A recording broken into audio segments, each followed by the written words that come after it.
नमस्कार प्यारे बच्चों, बहुत इंपॉर्टेंट हेडिंग है बोर्ड एग्जाम के लिए। बहुत पूछा जाता है, मतलब इंपॉर्टेंट का पावर इनफिनाइट समझ लो। कह रहा है किसी बिंदु आवेश के कारण वैद्युत क्षेत्र की तीव्रता ज्ञात करनी। तो वैद्युत क्षेत्र की तीव्रता ज्ञात करने के लिए कह रहा है किसी बिंदु आवेश के कारण कोई एक बिंदु आवेश है प्लस क्यू जो बिंदु ओ पर स्थित है। तो जब इस परीक्षण आवेश को रखा जाता है बिंदु ओ पर तो इसके चारों ओर वैद्युत क्षेत्र उत्पन्न हो जाता है और इस वैद्युत क्षेत्र में O से स्मॉल r दूरी पर एक बिंदु P ले लेते हैं जहां पर हमको वैद्युत क्षेत्र की तीव्रता ज्ञात करना है और उसके बाद इस बिंदु P पर एक प्लस Q नॉट धन परीक्षण आवेश ले लिया जाता है। अब ये जब दो आवेश एक दूसरे से कुछ दूरी पर रखे हैं तो यहां पर कूलाम का नियम कार्य करेगा। तो क्या कह रहा है, माना एक प्लस क्यू कूलाम बिंदु आवेश एक ऐसे माध्यम में स्थित है जिसका परावैद्युतांक k है।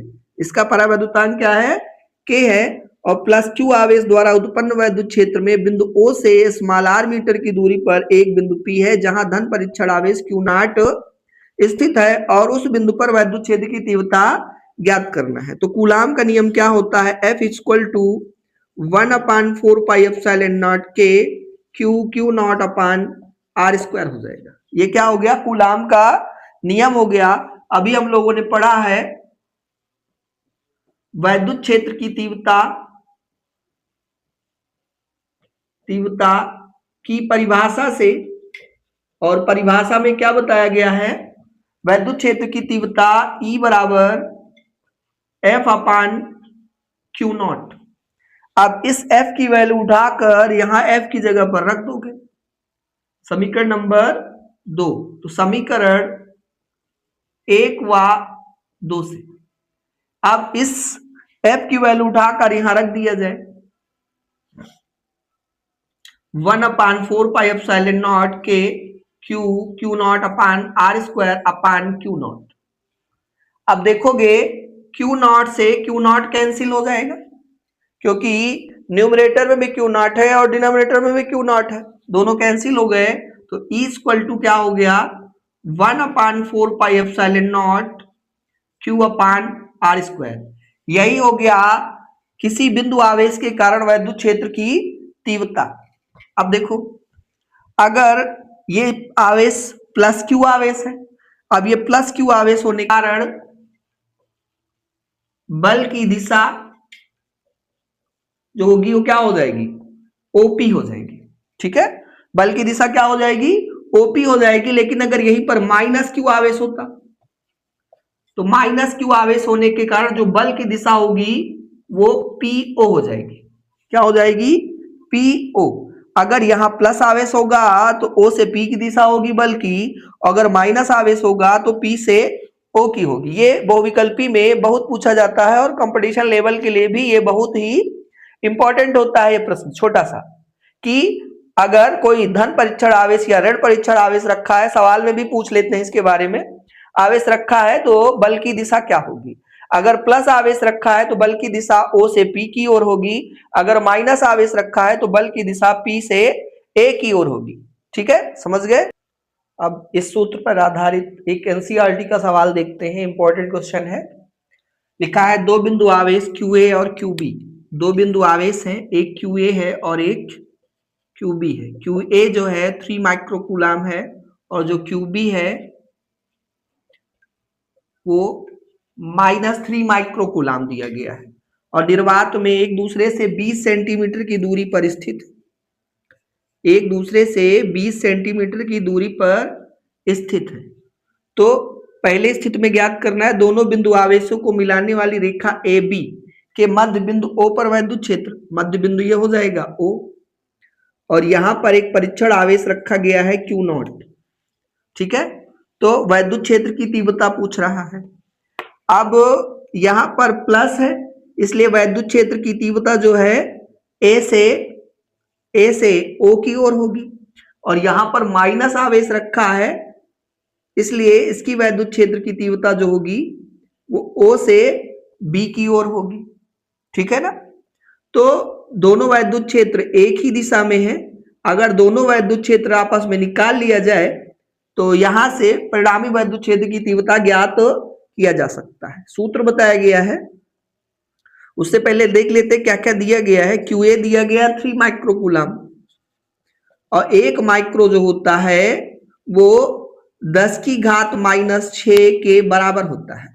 तो हो जाएगा 3 गुणे 10 की घात 6, और QB बराबर हो जाएगा माइनस 3 माइक्रोकूलम, जो हो जाएगा 3 गुणे 10 की घात माइनस 6 कूलम हो जाएगा। इन दोनों के बीच की दूरी R बराबर दिया गया है 20 सेंटीमीटर, जो हो जाएगा 20 गुणे 10 की घात माइनस 2 मीटर हो जाएगा।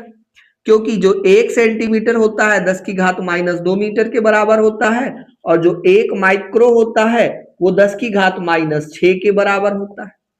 इनकी वैल्यू रख दी गई। अब मध्य बिंदु पर वैद्युत क्षेत्र की तीव्रता पूछ रहा है, ठीक है ना। तो मध्य बिंदु की अगर बात करें तो AB का मध्य बिंदु क्या हो जाएगा,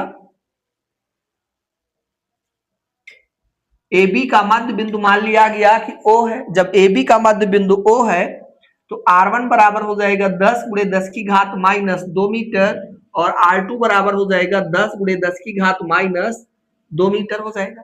वैद्युत क्षेत्र की तीव्रता का सूत्र होता है E बराबर 1/4πε0 Q अपान R स्क्वायर।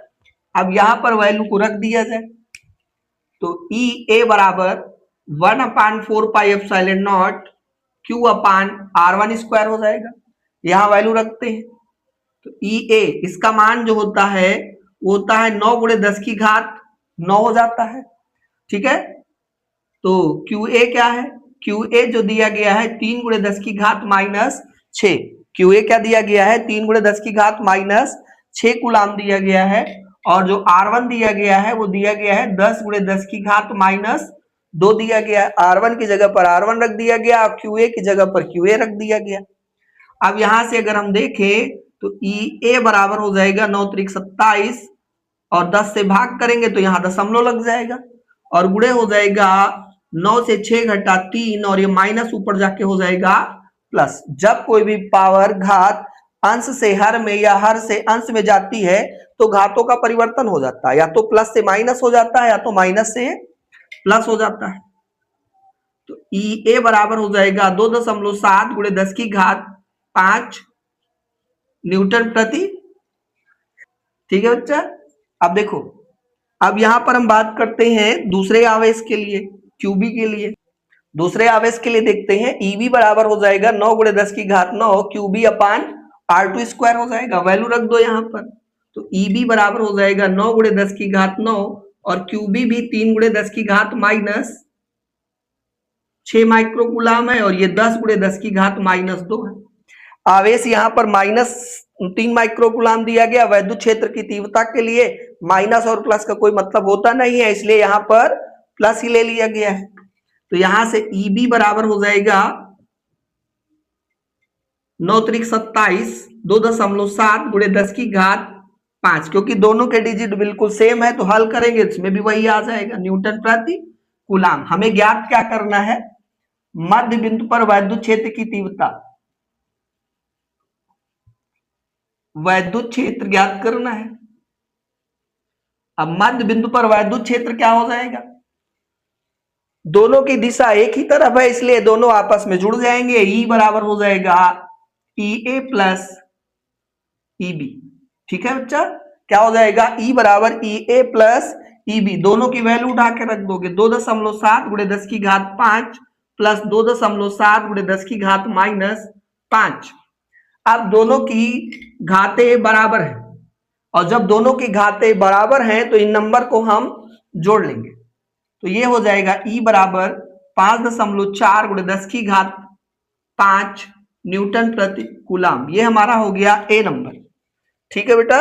ये क्या हो गया, A नंबर हो गया। B नंबर में कह रहा है यदि 1.5 गुणे 10 की घात माइनस 9 कूलम परिमाण का ऋणात्मक परीक्षण आवेश, कहने का मतलब इसकी जगह पर क्या रख दिया जाए,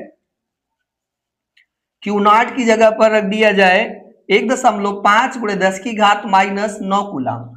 बहुत इंपॉर्टेंट सवाल है, एनसीईआरटी का सवाल है, बहुत इंपॉर्टेंट सवाल है, अच्छे से समझ लीजिए। किसी प्रकार की कोई दिक्कत हो तो कमेंट भी कर सकते हैं, और वीडियो को लाइक और शेयर जरूर करें, कमेंट करें। चैनल को सब्सक्राइब ना किया हो तो सब्सक्राइब कर ले। तो देखते हैं ये क्या हो जाएगा। अब हमें ज्ञात करना है बल, वैद्युत बल ज्ञात करना है, और वैद्युत बल हो जाएगा F बराबर QE। वैद्युत बल क्या हो जाएगा, F equal to Q naught E।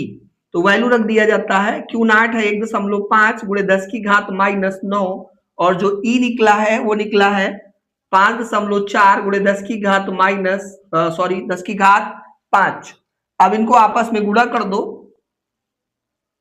15 चौको 60, 0 6, और 15 पचे 75, 6 81, और 1 और 2 अंक पहले दशमलव लग जाएगा, -9 और +5 घट जाएगा, -9 से प्लस घट जाएगा, माइनस का ज्यादा इसलिए माइनस का साइन लग जाएगा, और ये हो गया F equal to 8.1 into 10⁻⁴ newton बल।